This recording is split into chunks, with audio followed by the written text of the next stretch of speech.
Very good morning. आप सभी का इस चैनल पे पुनः एक बार बहुत बहुत स्वागत है। दोस्तों, सर्वे से संबंधित 2-3 क्वेश्चन को हम आज सोल्व करेंगे और ये समस्या जो है बहुत सारे के पास होंगे, क्योंकि आज रिसेंटली कई आदमी ऐसे मिले जो अपनी समस्या को लेके मेरे पास आए, फिर मैंने उनका सॉल्यूशन बताया। समस्या नंबर 1 की बात करूं तो बहुत आदमी ऐसे हैं जो ज़मीन खरीद लिए, कबाला उनके पास है, लेकिन वो दाखिल खारिज नहीं करवा पाए। अब सर्वे में वो क्या करे? यानी रसीद तो कटेगा नहीं, जमाबंदी उसके नाम से कायम होगा नहीं, वो ज़मीन जो रजिस्ट्री करवाए हैं वो ज़मीन अभी तक तो ज़मींदार के नाम से ही शो करता है। ऐसी स्थिति में उसको क्या करना चाहिए? दूसरा एक कंडीशन आया कि ज़मीन रजिस्ट्री करवा लिए ज़्यादा और नक्शा पे है कम, ऐसी स्थिति में क्या करना चाहिए? तीसरी बात ये आई है कि बहुत ऐसे मतलब ज़मीन जो है ज्वाइंट हैं, यानी उनका बंटवारा नहीं हुआ है, वो चाहते हैं कि बंटवारा करें, मतलब ये सर्वे के दौरान उनका बंटवारा भी हो जाए, यानी अपने अपने हिस्सेदार के नाम से उनका ज़मीन हो जाए। ये तीनों क्वेश्चन को हम सोल्व करेंगे। साथ में एक और टिप्स हम आपको बताएंगे जो सर्वे में बहुत काम का होगा।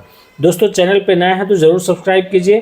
कानून संबंधी प्रत्येक प्रॉब्लम का सॉल्यूशन, प्रत्येक समस्या का कुछ न कुछ टिप्स या फिर प्रोसेस जो होता है उनको हम आपके साथ शेयर करते हैं, ताकि आपकी समस्या आपके लिए ईजी हो सके। सबसे पहली बात है कि अगर आप रजिस्ट्री करवा लिए और दाखिल खारिज नहीं करवाए हैं तो आपको ज़्यादा चिंता करने की बात नहीं है, आप दाखिल खारिज करवा लें। बहुत ऐसे भी मिले हैं कि दाखिल खारिज के लिए अप्लाई किए और उनका किसी न किसी रूप में रिजेक्ट हो गया। तो रिजेक्ट हो गया तो आप दोबारा कर सकते हैं, या फिर रिजेक्ट का जो कारण लिखता है उस कारण के सॉल्यूशन को करके आप जो है फिर से अप्लाई कर सकते हैं, और रिसेंटली आपका बहुत कम से कम समय में ये सारे चीज़ हो जाएंगे। फलस्वरूप आपके नाम से जमाबंदी हो जाएगी, आप रसीद कटा के सर्वे में दे सकते हैं। दूसरा उपाय ये है कि आप अगर सर्वे में उस रजिस्ट्री पेपर को देते हैं, अगर दखल में आपका है यानी दखलदार आप हैं, तो ये प्रश्न उठता है कि उस ज़मीन पर दावेदारी वो ज़मींदार के द्वारा नहीं हो तो भी कोई दिक्कत नहीं है, क्योंकि वो अगर फिर दावेदारी कर देंगे तो फिर आपका जो रजिस्ट्री पेपर है वो एक तरह से चैलेंजिंग सब्जेक्ट बन जाएगा, फिर आपको प्रूफ करना पड़ जाएगा।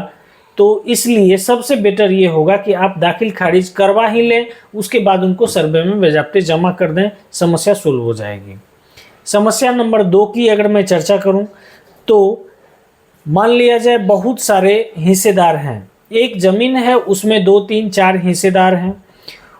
वो ज़मीन ऑलरेडी उनके पूर्वज के नाम से चलता आ रहा है, यानी दादा दादा परदादा किसी के भी नाम से हो, कोई दिक्कत नहीं है। जहाँ से वो शुरू हुआ, यानी जो मर चुके हैं या देहावसान हो गए हैं, उनके जो उत्तराधिकारी हैं उनके द्वारा स्टाम्प पेपर पे एक बंटवारा नामा तैयार कर लिया जाए, जिस बंटवारा नामा में शेड्यूल होना चाहिए, और शेड्यूल 1, 2, 3, 4 और सब में खाता खेसरा रकबा और चौहद्दी का होना एकदम अनिवार्य है। और ऐसी स्थिति में आप उनको खारिज करवा लें। अगर खारिज नहीं करवाते हैं तो एक वंशावली का होना उसमें एकदम निश्चित जरूरी है, तो आप सर्वे में भी उनको दे सकते हैं। अन्यथा फिर वही होगा कि सभी के नाम से ज्वाइंट रूप में आपका खतियान बन जाएगा। तो बेटर होगा कि अलग अलग बने तो ज़्यादा अच्छा है, इसमें कहीं कोई दुराय नहीं है। एक प्रॉब्लम है कि आपने ज़मीन रजिस्ट्री करवा लिया, मान लीजिए 50 डिसमल और नक्शा पे है 45 डिसमल। तो सबसे पहली बात तो ये है कि जब आप ज़मीन मतलब लिखवा रहे थे तो उस समय आप वेरीफाई नहीं किए, कोई बात नहीं है। ज़मींदार के ज़मीन में अगर 50 डिसमल अवेलेबल हो, ठीक है, तो फिर कोई दिक्कत नहीं है। नक्शा पे कम है, देयर इज़ नो मैटर। अगर उनके जमाबंदी में 50 डिसमल था और आपको वो 50 डिसमल लिखे हैं तो आपको 50 डिसमल के लिए अप्लाई करना है, इसमें कहीं कोई दिक्कत नहीं है, क्योंकि फ्रेश नक्शा बन रहा है, फ्रेश खतियान बन रहा है, फ्रेश मैपिंग हो रहा है। ये सारी चीज़ आप आसानी से कर सकते हैं, कोई घबराने की ज़रूरत नहीं है। सर्वे है, इत्मीनान से अपना संपूर्ण पेपर जो है आप सबमिट कर सकते हैं और आसानी से आपको कोई भी प्रॉब्लम अगर होता है तो बाज़ाब्ते सर्वे के लिए आप जब इनके वेबसाइट पर जाएंगे तो आप कंप्लेन रजिस्टर कर सकते हैं या फिर जो भी समस्या होगी उसके लिए सहायता बना हुआ है, उस हेल्पलाइन से आप मदद भी ले सकते हैं। इस सर्वे में अगर आपसे कोई रुपया का डिमांड कर रहा है तो उनके खिलाफ भी आप एक्शन ले सकते हैं। याद रखिए, सर्वे के दौरान एक भी रुपया किसी को नहीं देना है, क्योंकि सर्वे सरकार के द्वारा किया जा रहा है। आपको आपका ज़मीन आपके नाम से होना ही है। ठीक है, मिलते हैं फिर नेक्स्ट टॉपिक पे। धन्यवाद।